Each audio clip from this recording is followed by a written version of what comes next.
संपूर्ण महाराष्ट्राचं लक्ष लागलेली परळी नगरपालिका आहे. या नगरपालिका पाहिजे तर आता अनेक दिवसांपाहिजे ते युती होणार आहे का नाही होणार याची ही गोष्ट लागली होती. मात्र आता काँग्रेस पक्ष सोबत लढणार अशी आता देखील घोषणा काँग्रेस पक्षात करण्यात आलेली आहे. माझ्यासोबत काँग्रेसचे अध्यक्ष सर काय सांगाल, आपण गेलं तर काही अनेक दिवसांपासून पाहिलं तर काँग्रेस आणि राष्ट्रवादी एकत्र लढणं अशी चर्चा होती, मात्र आज आपण सोबत लढणार अशी घोषणा केलेली आहे, काय सांगाल?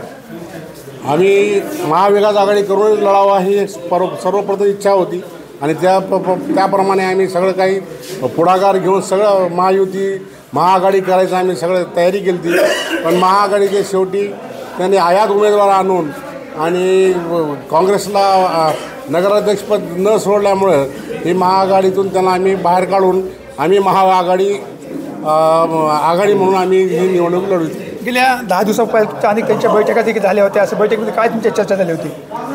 आम्ही गेल्या बैठकीत असंच चर्चा झाली की शहराध्यक्षपद काँग्रेसला मिळावं आणि सगळ्यांनी आपला कम्युनिस्ट पक्ष, शिवसेना, उबाटा, राष्ट्रवादी आणि काँग्रेस यांनी आपली सगळे उमेदवारी निश्चित मधलं कोणते प्रभागमध्ये कोणते उमेदवार निवडून येतील असे आपले निश्चित करून घेतले होते.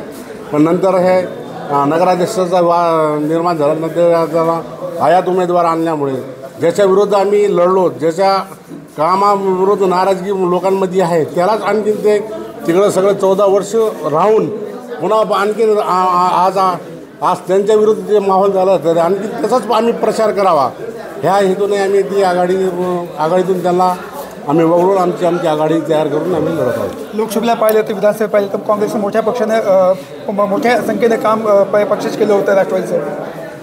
आम्ही लोकसभा आणि विधानसभा ताकदीनं राष्ट्रवादीच्या मागे उभं राहिलो.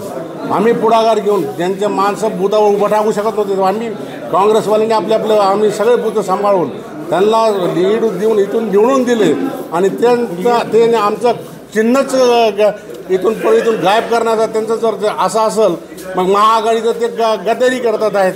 त्याच्यामुळं आम्हाला ते महाविकास आघाडीतून त्यांना सोडून आपण इतर पक्षांचा बरोबर आपली जी आघाडी तयार करून हे निवडणूक लढवायची असं आम्ही ठरवलं. त्याप्रमाणे आम्ही आता पुढे चालू आहे. आता तुमच्यापासून पाहिजे तर पंकजा मुंडे असतील, धनंजय मुंडे असतील यांचं देखील आव्हान असतात. दुसरीकडे पाहिजे तर राष्ट्रवादी पक्षाचं देखील आव्हान असतात. त्यासमोर कसं बघतात? आम्ही जे काय आमचा विरोध आहे तो धनंजय मुंडे आणि पंकजाताई भाऊ बहीणच्या कामाला विरोध आहे. त्यांच्या ज्या प्रकारे 14 वर्षात परिचय त्याने कारभार केला त्या कारभाराला आमचा विरोध आहे. त्याच्यासाठी आम्ही लढा देत आहोत आणि जे आले आता ते त्यांच्या कारभारातूनच आले ते सगळं करून ते आलेत. मग त्यांचाही विरोध आम्हाला त्यांना करावाच लागणार आहे. त्याच्यामुळे आमचं टक्कर आमची बहीण भावाबरोबरच आहे. यांचा काही विशेष जास्त नाही, हे तर तिथूनच आलेले आहेत ना. नगरपालिकेला तुमचे मुद्दे काय नेमके काय असतील लोकांसमोर? स्वाभिमान परळी, भ्रष्टाचार मुक्त परळी, गुत्तेदार मुक्त करळी. जे उमेदवार आमचे येतील ते कोणीही गुत्तेदारी करणार नाही. परळीकरांची राहील आणि त्या पदाला नगराधीश पदाला गणिमा राहील. तिथं बसून तिथं सर्व काही काम होईल आणि नगर परिषदेची बेस्टच नगरपालिका झालेली आहे.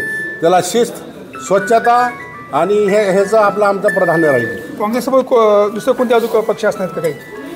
आमच्याबरोबर आमची बोलणी जवळपास निश्चित झालेली आहे. कम्युनिस्ट पक्षची तयारी आहे पण आणखी अंतिम त्यांचा निर्णय येणं बाकी आहे. वंचितबरोबरही बोलणे झाले, तेही आमचं 1-2 सीटासाठी आमचा विषय तो बोलणं बाकी ते उद्यापर्यंत निश्चित होऊन जाईल. दोन्ही पक्ष आमच्याबरोबर आणि शिवसंग्राम यांनीही आम्हाला पाठिंबा दिला आणि आपवाल्यानेही आम्हाला पाठिंबा दिलेला आहे. तर परळी नगरपालिका काँग्रेसचा झेंडा फडकणार? 100% फडकणार.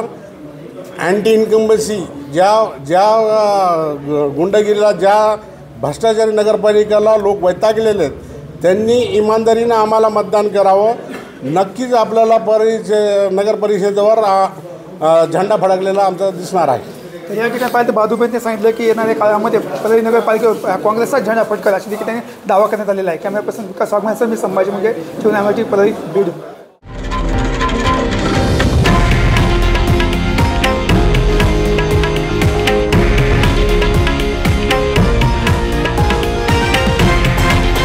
हे आहे देशातील नंबर 1 न्यूज नेटवर्क आणि आपण पाहत आहात TV9 मराठी, एकमेव.